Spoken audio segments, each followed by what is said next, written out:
오늘 시간에는 마지막 축복이라는 제목으로 하나님 말씀 증거하도록 하겠습니다. 오늘의 드디어 에베소서 강해 설교 마지막 시간입니다. 오늘 말씀을 보면 바울 사도가 마지막 인사를 이제 하고 있습니다. 지금까지 에베소서를 쭉 기록하고 난 다음에 마지막으로 축복의 말씀을 하면서 여러 가지 말씀들을 하고 있습니다. 예수님이 주시는 평안이 여러분들에게 있기를 원합니다. 믿음을 겸한 사랑이 여러분들에게 있기를 원합니다. 은혜가 예수님을 사랑하는 모든 자에게 있기를 원합니다. 이렇게 마지막 축복의 인사를 나누고 있습니다. 바울 사도가 13권의 성경을 기록했습니다. 어떤 성경은 교회에 보낸 편지였고 어떤 성경은 개인에게 보낸 편지였습니다. 그리고 다 마지막에는 이제 마지막 인사를 하게 됩니다. 보통은 마지막의 인사가 간단합니다. 주 예수 그리스도의 은혜가 너희에게 있을지어다. 다 한 문장으로 거의 되어 있습니다. 근데 오늘 에베소서 말씀을 보면 마지막 축복의 인사 말씀이 조금 더 깁니다. 어쩌면 바울 사도가 에베소 교회와 성도들을 향해서 가지고 있었던 그 마음이 더 표현이 된 것 같습니다. 바울 사도에게 에베소 교회는 참 큰 의미를 가지고 있었습니다. 바울 사도가 제2차 선교 여행을 떠날 때 에베소 교회가 있었던 소아시아 지방을 꼭 가고 싶었습니다. 그런데 성령께서 그 길을 막으십니다. 그래서 에베소 교회가 있었던 소아시아 지방을 가지 못하고 우회를 해서 다른 곳으로만 가야 했습니다. 그래도 바울 사도가 에베소 지방을 꼭 방문하고 싶기 때문에 2차 선교 여행을 마치면서 돌아가는 길에 에베소 교회를 방문을 하게 됩니다.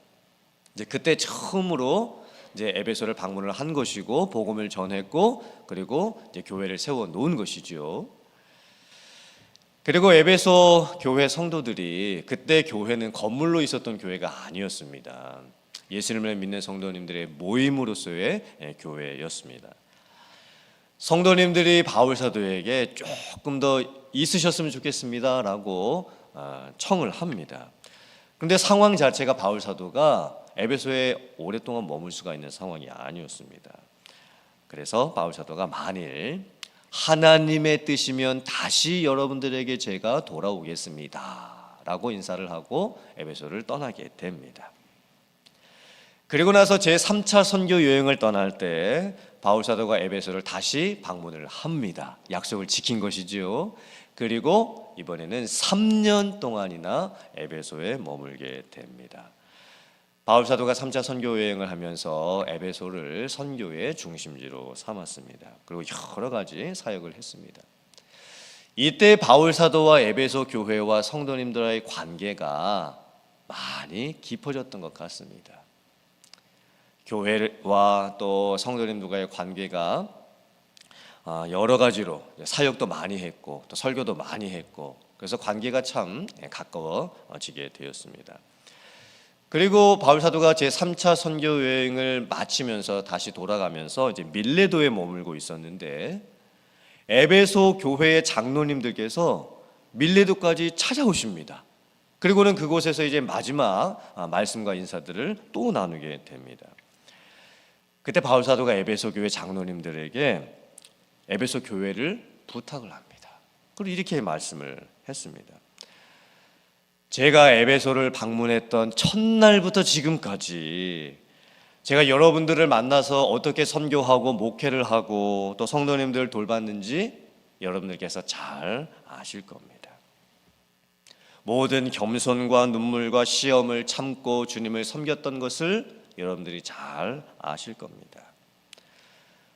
저는 이제 예루살렘으로 가는데 아마 예루살렘으로 가게 되면 제가 체포를 당할지도 모르겠습니다. 감옥에 갇힐지도 모르겠습니다. 하지만 제가 달려갈 길과 주 예수께 받은 사명, 그 하나님의 은혜의 복음을 증거하는 일을 마치려 하면은 나의 생명조차 조금 더 귀한 것으로 여기지 않고 있습니다. 제가 장로님들께 부탁을 드립니다. 하나님께서 저를 사도로 세우셨듯이 하나님께서 장로님들을 에베소 교회의 영적인 리더자로 세우셨습니다. 에베소 교회를 잘 돌봐주시기를 부탁을 드립니다. 제가 떠나고 나면 아마 에베소 교회 안에 사나운 이리들이 들어오게 될 것입니다.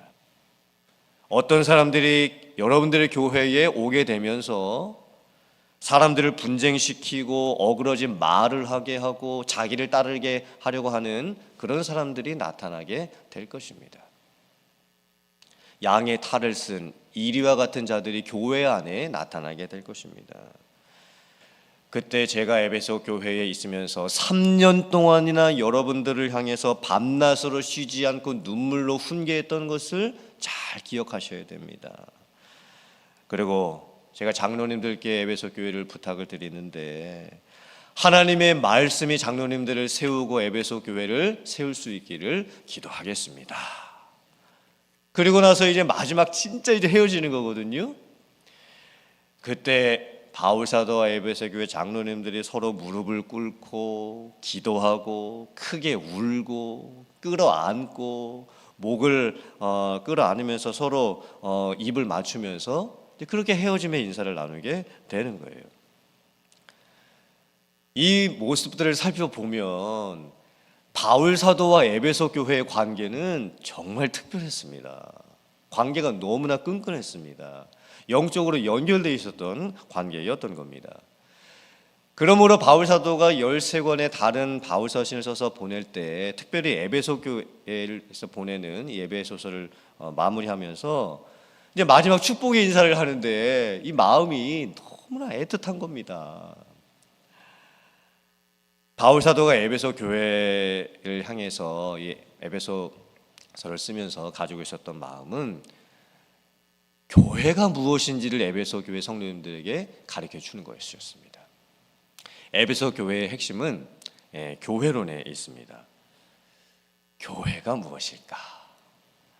교회는 예수님이 머리 되시고 성도님들은 예수님의 몸의 각 지체가 되는 겁니다.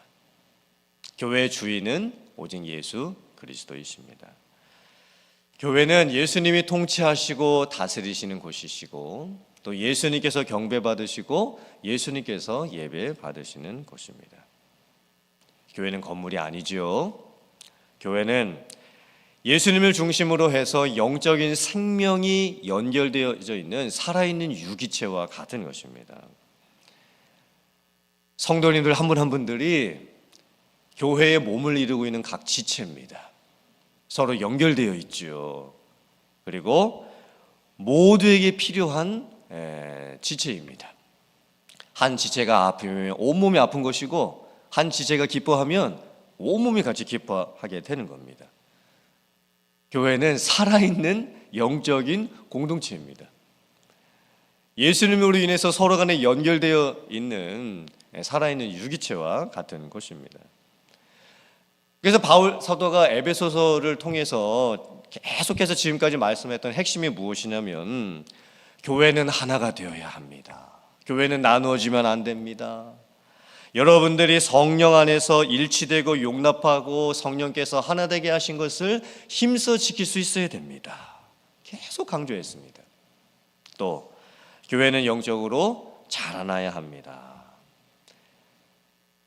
예수님을 중심으로 해서 예수님의 장성한 분량까지 그 머리까지 자라갈 수 있어야 됩니다. 여러분들이 영적인 성장을 하기 위해서 말씀과 기도 생활을 끊임없이 꾸준히 할 수 있어야 됩니다. 이렇게 또 계속 강조했습니다. 또 교회는 사탄으로부터 세상으로부터 여러 가지 시험을 당하고 환난을 당하게 될 텐데 무장할 수 있어야 됩니다. 그래서 하나님의 전신 갑주에 대해서 말씀을 하고 있죠. 또 교회는 성도님들이 가정생활도 잘해야 되고 직장생활도 잘해야 됩니다 라고 또 말씀을 합니다. 즉 교회가 가정 같은 모습을 가질 수 있어야 되고 가정도 교회 같은 모습을 가질 수 있어야 된다. 이렇게 계속해서 지금까지 강조를 한 겁니다. 그러므로 우리들이 에베소서를 읽고 또 에베소서 이제 강해 설교를 오늘 이제 마치게 되는데 그러면 우리에게 무엇이 있어야 되는가? 무엇이 생겨야 되는가? 교회론이 확실하게 생길 수 있어야 됩니다. 근데 오늘날 우리들 살고 있는 이 시대에 교회론이 참 약해졌습니다. 우리가 교회를 다니고 있음에도 불구하고 교회가 무엇인지도 모른 채 교회를 다니는 모습이 참으로 많습니다. 에베소서가 말씀하고 있었던 교회의 참모습이 무엇이며 교회를 다니고 있었던 성도님들의 참모습이 무엇인지, 우리는 어떤 교회를 이루어야 되는지 그것들을 우리들이 잘 알지 못한 채 교회를 다니고 있다는 거예요. 한국 교회의 모습을 살펴보면 1980년대부터 한국 교회에 엄청난 부흥이 일어나게 되었습니다. 그런데 그때 많은 사람들이 생각하고 있었던 교회의 모습이나 교회의 부흥은 건물 크기의 증가였습니다. 성도들 숫자의 증가였습니다. 건물도 커졌고 성도들 숫자는 많아졌는데 문제는 무엇이었는가? 성도님들의 영적인 수준이 그만큼 자라지를 못했던 거예요.